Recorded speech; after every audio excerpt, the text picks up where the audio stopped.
নমস্কার বন্ধুরা, আজ আমি আবার চলে এসেছি আর একটা নতুন রেসিপি নিয়ে। আজকের রেসিপি হলো জলপাইয়ের টক ঝাল মিষ্টি আচার। তার জন্য আমি প্রথমেই জলপাইটাকে ভালোভাবে জলে ধুয়ে নিয়েছি। তারপর কড়ায় একটুখানি জল দিয়ে জলপাইগুলো দিয়ে নিয়েছি, তার সাথে নুন আর হলুদ মিশিয়ে সেইগুলোকে ভালোভাবে সেদ্ধ করতে বসিয়ে নিয়েছি। নুন আর হলুদগুলোকে একটু নেড়ে চেড়ে একটা পাত্র চাপা দিয়ে সেটাকে সেদ্ধ করার জন্য বসিয়ে দিয়েছি। এখানে দেখতেই পাচ্ছেন জলটা পুরো ফুটে গেছে আর জলপাই খুব তাড়াতাড়ি সিদ্ধ হয়ে যায়, তাই জলপাইটা সিদ্ধ হয়ে গেছে। এবার আমরা জলপাইগুলোকে নামিয়ে নেব। দেখতেই পাচ্ছেন জলপাইগুলো ভালোভাবে সিদ্ধ হয়ে গেছে। এই জলপাইগুলো কড়া থেকে একটা পাত্রে নামিয়ে নিয়ে আমি এরকম থেতো করে নিয়েছি।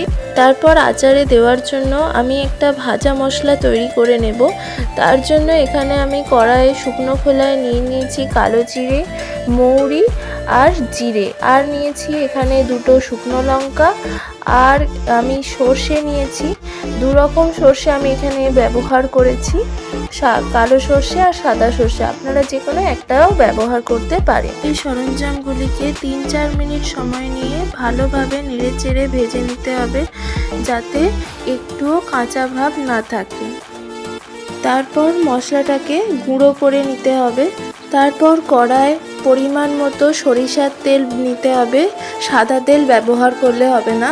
আচারের ক্ষেত্রে সরিষার তেলই ব্যবহার করা হয়। সেই সরিষার তেলে মৌরি আর একটু শুকনো লঙ্কা ফোড়ন দিয়ে দিতে হবে। শুকনো লঙ্কাটা ভালোভাবে ভাজা হয়ে গেলে আমাদের যে জলপাইটা ম্যাশ করে রাখা ছিল সেইটা এই তেলের মধ্যে দিয়ে ভালো করে 5-6 মিনিট সময় নিয়ে নেড়ে চেড়ে ভেজে নিতে হবে। তারপর আমি এখানে একটা পাত্রে পরিমাণ মতো চিনি নিয়ে নিয়েছি। আপনারা চাইলে গুঁড়ো ব্যবহার করতে পারেন। এখানে আমি ভাজা জলপাইটার ওপর চিনিটা দিয়ে একটু নেড়ে নিয়েছি। চিনিটা দেওয়ার পর একটুখানি ওয়েট করলেই চিনিটা গলে গিয়ে এরকম একটু জল জলের মতো জুসি টাইপের হয়ে যাবে। আর এটা ততক্ষণ পর্যন্ত নাড়তে হবে যতক্ষণ পর্যন্ত এই জুসটা চিট না আসে। একটু ঘন ঘন হয়ে গেলে তারপর নামাতে হবে। আমি শেষের দিকে এখানে একটু খেজুর গুড়ের ব্যবহার করেছি, যাতে কালারের একটু ভাইবটা আসে।